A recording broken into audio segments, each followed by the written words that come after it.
अस्सलाम वालेकुम बेटा। Chapter number 8 waves first year physics जैसा कि हमने स्टार्ट किया हुआ था। इसके topic stationery waves in stretching and stationery waves produced in the air column. इससे मुताल्लिक हमारे कम्पिटिटिव एग्ज़ाम के एमसीक्यूज जो बनती हैं इसको हम डिस्कस कर रहे थे। आज उसी टॉपिक से मुताल्लिक कुछ मज़ीद हमने एमसीक्यूज कवर करनी है। स्टार्ट करते हैं बेटा। फर्स्ट वन एमसीक्यूज है the ratio of the node and anti node in a closed pipe system is. ECAT 2008 में ये आपसे एमसीक्यूज पूछी जा चुकी है कि किसी भी एक क्लोज्ड पाइप सिस्टम के लिए, यानी कि एक ऐसा आर्गन पाइप जिसकी वन एंड आपके पास ओपन और दूसरा एंड बेटा क्लोज हो, और उसमें नोड्स और एंटी नोड्स के दरमियान में रेशो क्या होगी, वो रेशो हमने बतानी है। तो नंबर ऑफ नोड्स हमेशा इक्वल रहते हैं नंबर ऑफ एंटी नोड्स के, किसी भी एक आर्गन पाइप के लिए जिसका एक एंड बेटा क्लोज रहता है। अब दोनों के दरमियान में रेशो बनाना चाहेंगे, number of nodes divided by number of anti nodes, ये हमेशा 1 के बराबर आएंगे, तो इक्वल टू 1 बी ऑप्शन आपका करेक्ट है। सेकंड एमसीक्यूज है source of frequency F sends wave of wavelength lambda traveling with a speed v in the same medium. If the frequency is changed from f to 2f, then the new wavelength and the new speed are respectively. ECAT 2009 में यह आपसे MCQs पूछी जा चुकी है कि एक कोई सोर्स है जिसकी फ्रीक्वेंसी है f और वो जो वेव्स सेंड कर रहा है उनकी वेवलेंथ लैम्डा है और स्पीड v के साथ मूव कर रहा है। अब वो हमसे सवाल कर रहा है कि अगर उसकी फ्रीक्वेंसी को दुगना कर दिया जाए, f से उसे 2f बना दिया जाए, तो उसकी जो नई वेव लेंथ होगी, नई स्पीड होगी, वो हम क्या होगी वो हमने बतानी है। अब इसके अंदर बेटा जहन में रखिएगा, हमने दो तरह की प्रॉपर्टीज पढ़ी थी कि v हमेशा डिपेंड करती है नेचर ऑफ द मीडियम के ऊपर, ऑफ मीडियम। कुछ ऐसे मीडियम हमने देखे कि जहाँ पर फ्रीक्वेंसी इंक्रीज होती है और लैम्डा डिक्रीज हो जाता है। कुछ के अंदर हम ऐसा देखते हैं कि फ्रीक्वेंसी डिक्रीज होती है जबकि वेवलेंथ बेटा इंक्रीज हो जाती है। तो स्पीड के बारे में अगर देखना चाहेंगे तो ये बेटा आपके पास सेम रेट के साथ चूँकि बढ़ रहे होते हैं तो स्पीड आपके पास कांस्टेंट रहेगी, स्पीड के अंदर कोई तब्दीली नहीं आएगी। तो ऑप्शन आपके पास है बेटा सी करेक्ट। क्यों? क्योंकि वेवलेंथ डिक्रीज हो जाएगी, फ्रीक्वेंसी अगर डबल हुई है तो वेवलेंथ हाफ हो जाएगी, जबकि स्पीड उसकी एक जैसी रहेगी। तो सी ऑप्शन आपका बेटा करेक्ट है। थर्ड एमसीक्यूज है one a certain string is clamped at both ends the lowest 4 resonant frequencies are measured to be 100, 150, 200 and 250 hertz. One of the resonant frequency below 200 hertz is missing. What is it? ECAT 2010 में आपसे MCQs पूछी जा चुकी है कि किसी एक string को आपने क्लैंप आउट किया हुआ है और उसकी जो लोवेस्ट 4 रेजोनेंट फ्रीक्वेंसीज हैं उनकी वैल्यूज हमें बताई हुई हैं कि बिलतरतीब ये 100 है, 150 है, 200 है और 250 हर्ट्ज तक है। अब वो हमसे सवाल कर रहा है कि इसके अंदर कोई एक 1 रेजोनेंट फ्रीक्वेंसी मिसिंग है जो कि बिलो 200 हर्ट्ज है, वो कौन सी होगी वो हमने बेटा यहाँ पर बतानी है। एज वी नो दैट बेटा हार्मोनिक सीरीज हमारे पास 1f1, 2f1, 3f1 और 4f1, ये वो हार्मोनिक सीरीज हैं जो आपके पास चलते चले nf1 तक चली जाती हैं किसी भी एक ओपन आर्गन पाइप के लिए। अब ये वो हार्मोनिक सीरीज हैं जिसके अंदर अगर रिलेशन को देखना चाहें तो हमें वैल्यूज़ मिल रही हैं। ये है बेटा फर्स्ट हार्मोनिक, मैं इसे 1h लिख रहा हूँ। ये सेकंड हार्मोनिक है, ये हमारे पास बेटा थर्ड हार्मोनिक है। तो ये up to so on nth harmonic तक इसकी वैल्यूज़ हमें बताई गई हैं। अब फर्स्ट हार्मोनिक के लिए देखना चाहें तो आपके पास उसने वैल्यू दी थी 50, ठीक है बेटा, 50 हर्ट्ज़ की। सेकंड के लिए आपके पास 100 आ जाती है, थर्ड के लिए आपके पास कितनी आ जाती है बेटा 150 आ जाती है, और फोर्थ के लिए आपके पास बेटा 200, ठीक है। फिफ्थ के लिए देखना चाहेंगे तो आपके पास ये बेटा 250 बन जाएगी। अब वो कौन सा पहला हार्मोनिक है जो कि एब्सेंट है, ये आपके पास है बेटा 50 हर्ट्ज़ का। ये ऑप्शन आपके पास है बेटा C correct. Fourth one MCQs है, which one of the following correctly describe the nature of the sound, light and radio waves. E CAT 2011 में ये आपसे एमसीक्यूज पूछी जा चुकी है कि कौन सी सही तरीके से वैल्यूज इनकी नेचर को बयान कर सकती है, साउंड हो, लाइट हो हमारे पास और रेडियो वेव्स हो। एज वी नो दैट बेटा, लाइट और रेडियो वेव्स दोनों इलेक्ट्रोमैग्नेटिक हैं और इलेक्ट्रोमैग्नेटिक हमारे पास ट्रांसवर्स नेचर रखती हैं, जबकि साउंड के बारे में हमने देखा था ये लॉन्गिट्यूडनल नेचर रखती हैं। तो साउंड लॉन्गिट्यूडनल है, बाकी दो ट्रांसवर्स हैं।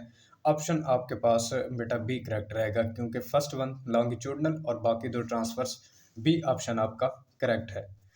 फिफ्थ वन एमसीक्यूज है, an organ pipe with both ends open is 0.8 metre long, assuming that the speed of the sound is 340 metre per second, the frequency of the third harmonic of the pipe is. ECAT 2013 में ये आपसे MCQs पूछी जा चुकी है कि एक argon pipe है जिसके दोनों एंड्स ओपन हैं और उसकी लंबाई है 8.5 मीटर। अब वो स्पीड भी उसने हमें बता दी है, थर्ड हार्मोनिक की फ्रीक्वेंसी हमसे पूछ रहा है, वो बेटा हमने फ्रीक्वेंसी बतानी है। रिलेशन हमारे पास बेटा किसी भी हार्मोनिक के लिए F3 is equal to 3F1। ठीक है बेटा, ये हमारे पास थर्ड हार्मोनिक बनता है। अब वैल्यू को रिप्लेस करें, 3F1 fundamental frequency for organ pipe whose both hands are open. हमने इसका रिलेशन बेटा पढ़ा था, V डिवाइडेड बाई 2L। एक ऐसा ऑर्गन पाइप जिसके दोनों एंड्स ओपन हो, ये रिलेशन था हमारे पास। अब इसके अंदर हमने फ्रीक्वेंसी को बताना है, तो वैल्यूज़ को रिप्लेस कर लेते हैं। 3 V की वैल्यू उसने हमें बताई थी 340 डिवाइडेड बाई 2, और लेंथ 0.85 उसने हमें बताई थी। तो थर्ड हार्मोनिक के अंदर जो फ्रीक्वेंसी बनेगी, इनको बेटा जब सॉल्व आउट करेंगे तो आपके पास ये बेटा 600 हर्ट्ज के बराबर आएगी। तो ऑप्शन आपके पास है बेटा D correct. Six one MCQs है, 200 centimetre organ pipe with one end open is in resonance with sound waves of wavelength 270 centimetre, the pipe is operating in its. ECAT 2013 में आपसे एमसीक्यूज पूछी जा चुकी है कि एक आर्गन पाइप है जिसकी लंबाई आपके पास 200 सेंटीमीटर की है और इसका एक एंड ओपन है, एक एंड क्लोज है। उसके अंदर जो रेजोनेंस क्रिएट करती हैं उन साउंड वेव्स की वेवलेंथ को अगर देखा जाए तो वो वेवलेंथ है 270 सेंटीमीटर की।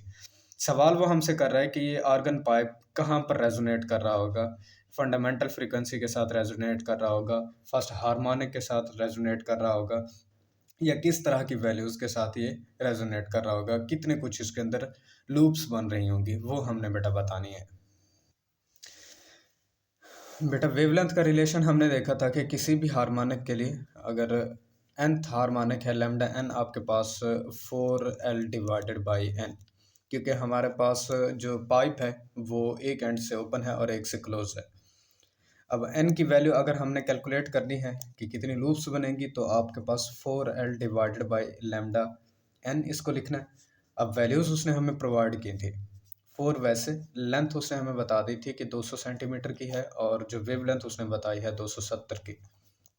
तो वैल्यू आपके पास बनती है बेटा 3 के। तो थर्ड हार्मोनिक के साथ ये बेटा रेजोनेट कर रहा होगा। ऑप्शन आपके पास है बेटा बी करेक्ट।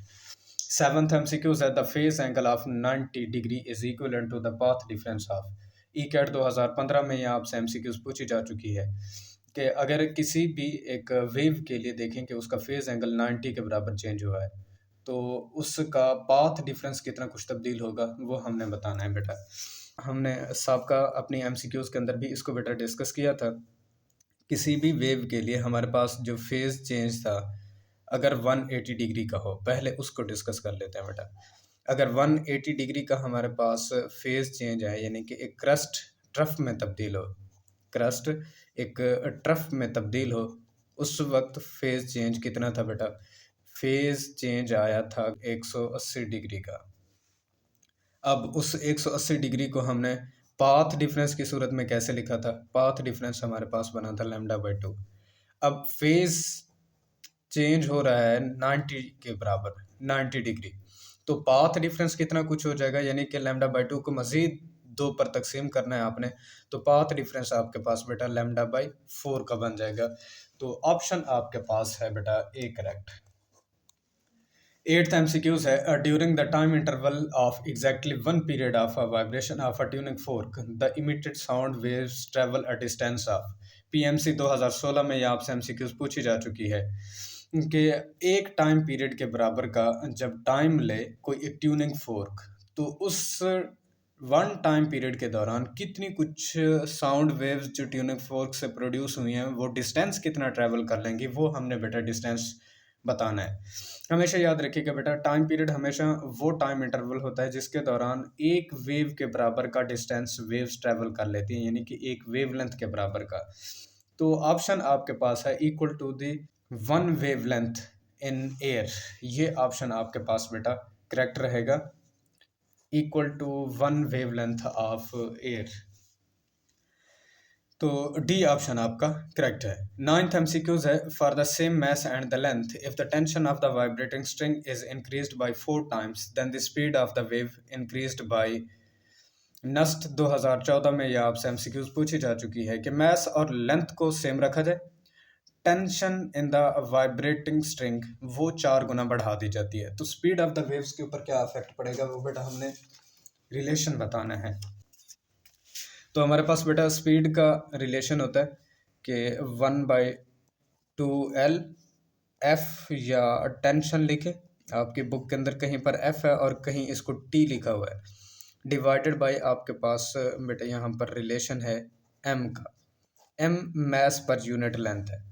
अब मैस और लेंथ को उसने कहा है कि अगर कांस्टेंट रखा जाए तो v is proportional to F जजर रूट अंडर रूट आपके पास आएगा।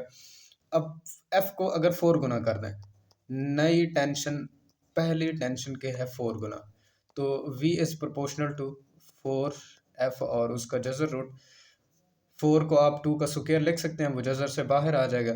v is proportional to 2 into V. नई आने वाली जो स्पीड होगी बेटा वो पहली स्पीड के कितना हो जाएगी, दुगना हो जाएगी। ऑप्शन है आपके पास बेटा ए करेक्ट। 10th MCQs है, the string of the length L is fixed at both end is vibrating in 2 segments. The wavelength of the wave is। Nums 2011 में यह आपसे MCQs पूछी जा चुकी है कि एक L लेंथ की स्ट्रिंग है जिसको दोनों एंड से बेटा क्या किया गया है, बांधा गया है। अब ये वाइब्रेट करती है 2 सेगमेंट्स के अंदर, तो वेव लेंथ कितनी कुछ होगी वो बेटा हमने वेव लेंथ फाइंड करनी है। बेटा हमारे पास फर्ज कर लेते हैं ये एक स्ट्रिंग है जिसे हमने एक मजबूत सहारे के साथ क्लैम्प्ड आउट किया हुआ है।